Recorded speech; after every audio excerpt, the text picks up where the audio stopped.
अस्सलाम वालेकुम and welcome to my YouTube channel learning skills. उम्मीद करता हूँ कि आप सब खैरियत से होंगे।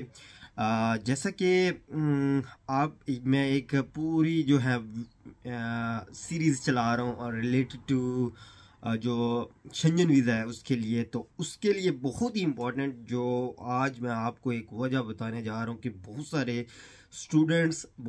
जो स्टूडेंट्स के अलावा जो लोग होते हैं जो अप्लाई करते हैं शेंजन वीज़े के लिए, तो मैं आपको बताऊंगा कि कुछ जो हैं वो वीज़ा रिफ्यूज़ल आ रहे हैं, वीज़ा रिफ्यूज़ हो रहा है। उसकी वजह क्या है, behind this scene, what the reason behind this scene. तो आपको मैं आज ये बताऊंगा मेरा जो visa that was refused by the Portugal. तो पुर्तगाल जो कंट्री थी उसने वीज़ा मेरा रिफ्यूज़ किया। उसकी मेन वजह मैं आपको बता देता हूँ कि उसकी मेन वजह यहाँ पे लिखी हुई है। उन्होंने मुझे ये इस तरह का पेपर दिया है जिसमें उन्होंने लिखा हुआ है जी कि the visa was is refuse by the Portugal Manchester. मैंने मैनचेस्टर से अप्लाई किया था। बेसिकली मैं यूके से हूँ और मैंने मैनचेस्टर, इनके 3 सेंटर हैं वीएफएस ग्लोबल के। एक जो है वो लंदन है, एक जो है वो मैनचेस्टर है, वो एक जो है वो एडनबरा है।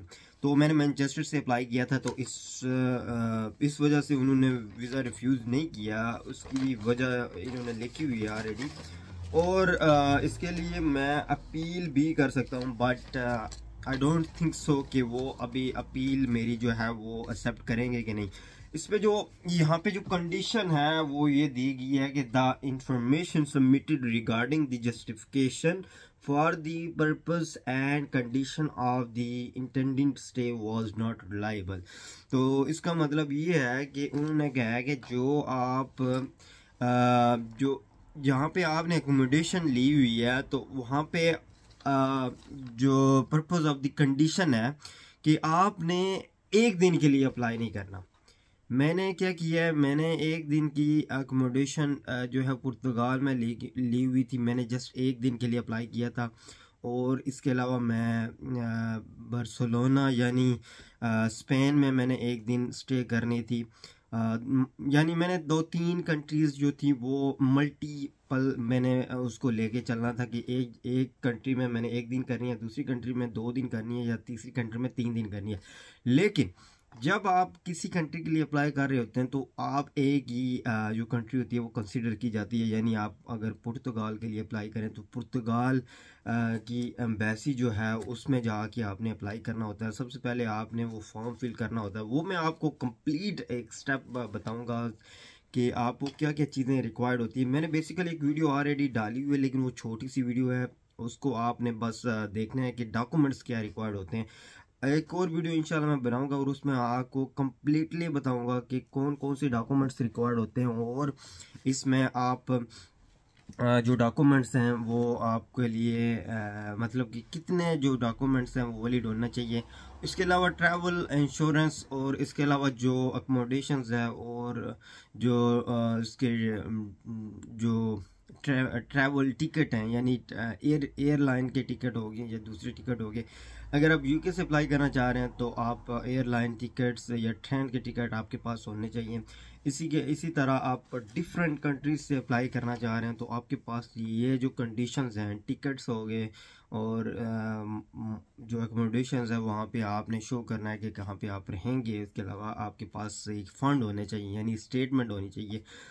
तकरीबन जो अगर यूके में बात की जाए तो तकरीबन 3000 पाउंड आपके पास मिनिमम होने चाहिए।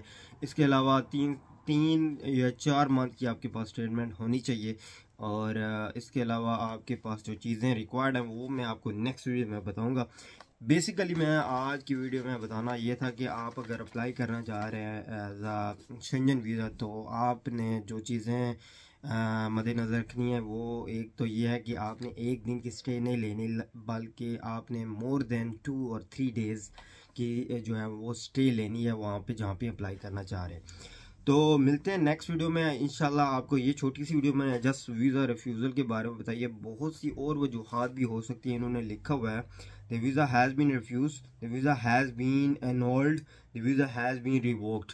ये 3-4 कंडीशंस हैं, लेकिन मेरी जो कंडीशन वो रिफ्यूज़ हुई है उसकी वजह मैंने आपको बता दी है कि मैंने शॉर्ट स्टे वहाँ पे लिया था, इस वजह से उन्होंने वीज़ा रिफ्यूज़ किया। बाकी कुछ स्टूडेंट्स या लोग कहते हैं जी कि हमने मल्टी टाइप वीज़ा लेना है। मल्टी टाइप आप जब वीज़ा VFS के सेंटर में जाएंगे, VFS एक एजेंसी है, वो मैं आपको बता दूंगा। एक उनकी आप ऐप भी है और उनकी वेबसाइट भी है vfsglobal.com। तो वहाँ पे जाके आप उसके अप्लाई कर सकते हैं। अपॉइंटमेंट पहले लेनी होती है, उसके बाद बाकी जो प्रोसीजर है वहाँ पे जाके करना होता है, वो सब कुछ आपको बता देंगे। कौन कौन सी चीज़ें रिक्वायर्ड होंगी, क्या चाहिए होगा, वो इंशाल्लाह आपको नेक्स्ट वीडियो में बताऊंगा, क्योंकि वीडियो लंबी हो जाएगी। तो इंशाल्लाह मिलते हैं नेक्स्ट वीडियो के साथ। इसी उम्मीद के साथ वीडियो वॉच करते रहें, सब्सक्राइब करें और शेयर लाजमी करना, ताकि दूसरे जो स्टूडेंट्स हैं, दूसरे लोग जो हैं वो इससे मुस्तफ़ीद हो सकें। Thank you so much for watching my YouTube channel learning skill. Allah हाफिज़।